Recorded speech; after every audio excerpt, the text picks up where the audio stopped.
speech will be given by Clement. So Clement here is our faculty leader at the Choosing Public Speaking Club. He's also a lecturer. So let's welcome Clement to the stage. Thank you.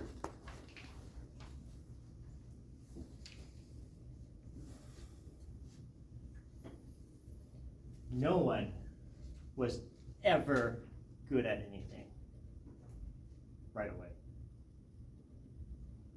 Think of the people that you admire, whether they're people in your personal life or the people you've heard about.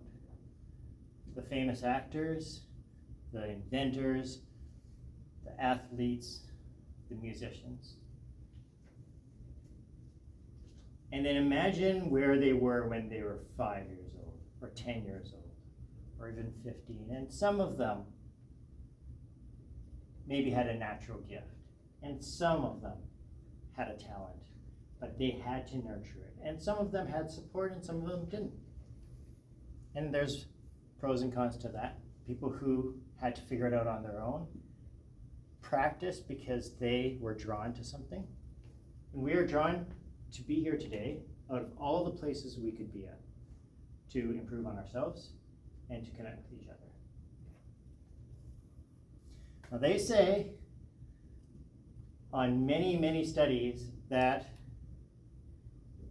public speaking ranks higher than death in top fears, which is kind of crazy because if you put a gun to my head and said, you're gonna have to give a public speech or I'm gonna pull the trigger, I think I'd probably give the speech.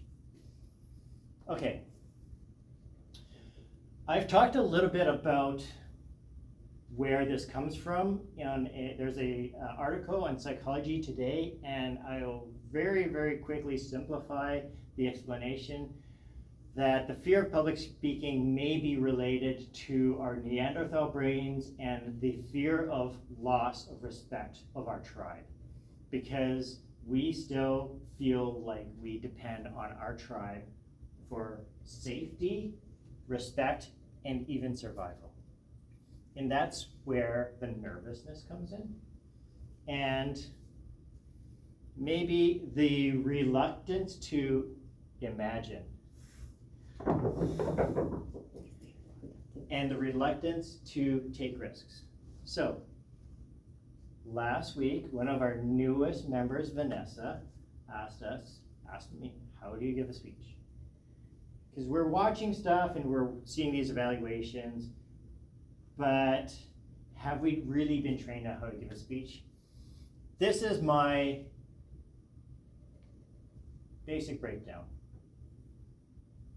You've taken the risk to be here, you're gonna take the risk to stand up and try it out. What do you wanna talk about?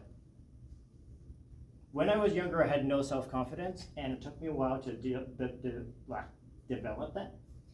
And I think that my formative years in college and finding out who I am made a huge difference, because I was the valedictorian after 6 years. And I did drop my cue cards in front of 300 people, but I continued on. And I felt pretty good about that, right? I was so nervous. But I gave a speech about creativity, and it really changed my life, and then I ended up joining Toastmasters. So what do you want to share with people? And don't assume that they're not interested.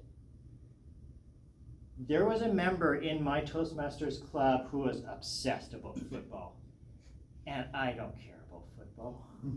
But if somebody's talking passionately about their thing, it's entertaining, right? It could be about fishing or country music or all kinds of things, and it's just entertaining to watch somebody completely involved in their passion. And they can convince me that it's interesting if I see that passion. So, like somebody said earlier today, you have to be authentic. You want to structure your speech. I prefer to write them out. If I'm not sure of how I'm going to organize it, I write it out. And I rewrite it. I'm teaching writing classes right now. So how you organize it into a beginning, middle, and conclusion matters. And you may want to start with a hook.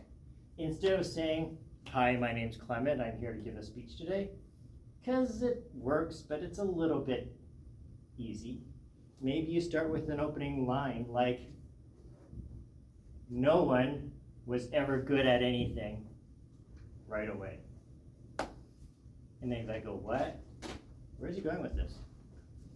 So that leads into why you're here, telling them what you're doing and why you think it's important.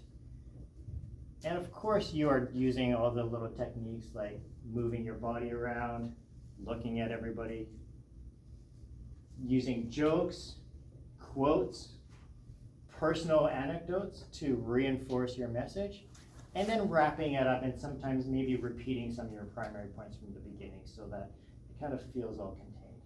So those are my basic tips, and it gets better because, as Darlene said, you're not going to be great at it right away, and practice doesn't make perfect. Practice makes better. I 100% agree.